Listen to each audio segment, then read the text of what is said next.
अस्सलाम वालेकुम जी। हाँ जी मैं अलीजा सहर। हाँ जी मेरे बारे च बहुत सारिया अजकल गल्लां बातां हो रही, बहुत ज्यादा मैनू भंडिया जा रहा वा।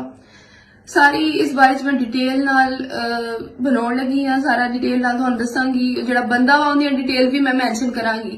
जद नाची पैना जद नंगा ही कर छड्डिया ना ते घोंडे ज्यादा ते हाँ जी जिद्दन ना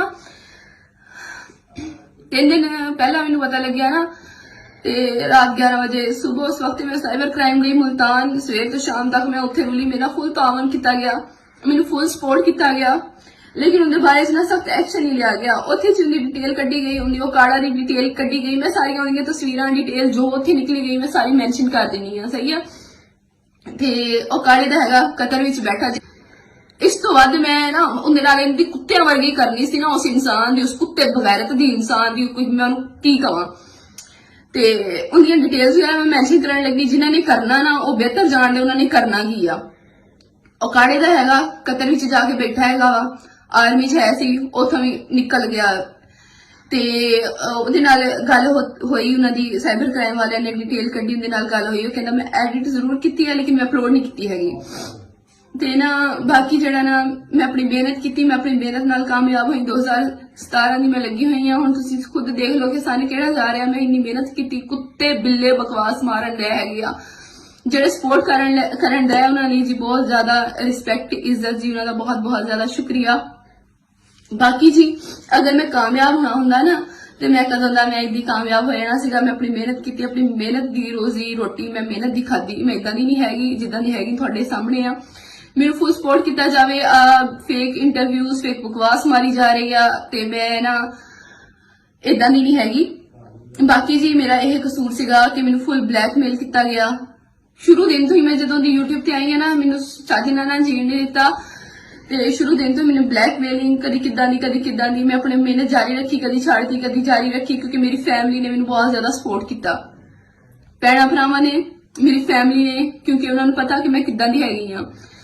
बाकी जी उस बंदे की सारी डिटेल्स वगैरह मैंशन है जी इस वीडियो के विच। तुसीं बेहतर जान लो कि तुसीं की करना। पाकिस्तान च हुंदे जिद्दां कि मैं तुहानूं दस्सिया कि मैं छड्डना कोई नहीं सी। हुण जे नैक्सट बंदा कोई मेरी वीडियो मेरा लिंक कुछ भी लगाउंदा ना ते नैक्सट वीडियो उन्हां दी होएगी कोई बकवास मारदा ना फेक जी। अलीजा फिल्मां विच जी आउणा चाहुंदी सी, उहनूं मशहूर होने का बहुत शौक सीगा। उहनूं जी जिहड़ा ना मशहूर होने का बहुत शौक सीगा। वो कहती बहुत ज्यादा गंदी बकवास मारी गई है मेरे बारे च। ते नैक्सट वीडियो जी उन्होंने मुतलिक होएगी जो बकवास मारनगे मेरे बारे च। बाकी जी मैं बहुत ज्यादा सबर किया, लेकिन ये दुनिया ना सबर करने वाले ना जीण नहीं दिंदी हैगी।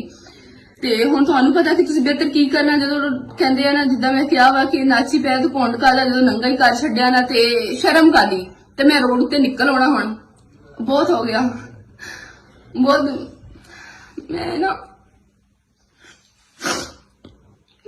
इधर ना थोड़े कोलों एक्सपेक्ट नहीं किया सीगा कि मेरे नाल तुसीं इदां करोगे।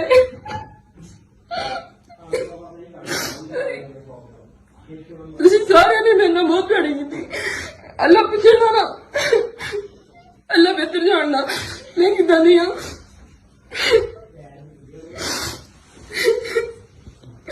अल्लाह बेहतर जानदा मैं किदां दी हैगी हां। बाकी तुसीं ना करोगे कोई ना, अल्लाह ताला मेरा रब मेरे नाल हैगा। मैनू मैं उनके उत्ते छड्डी, अल्लाह भी उन्होंने तड़फा के कुत्ते की मौत मारेगा। बाकी जी बहुत शुक्रिया जी थोड़े ताबंद जिन्होंने मैंने सपोर्ट किया, बहुत शुक्रिया। बाकी जी बहुत शुक्रिया जी, अल्लाह हाफिज। हाँ जी तुसीं जिहड़ा ना मैनू इस नौबत तक पहुंचा दिता वा कि मैं खुद मार जावां। सारे यही चाहते हैं जो खुदकुशी दी बड़ियां खबरां चला रहे हैं, या मैं खुद मार जावां या अपनी फैमिली में मार छड्डा, खानदान अपना मुका छड्डा। लेकिन मैं जो हैगी हाँ तुहाडे सामने आ, मैं जी इदां दी नहीं हैगी, तो मैं डट के मुकाबला करांगी। ते बाकी जी मैनू ना तुहाडे तो बहुत ज्यादा उम्मीदां है कि मैनू फुल सपोर्ट करो ते हेल्प करो, मेरी रिपोर्ट करो जो भी लग रही है, ना कि उन्होंने शेयर करो, फुल रिपोर्ट करो, मेरे नाल ना खड़े हो, मेरा साथ दियो जी। बहुत शुक्रिया जी।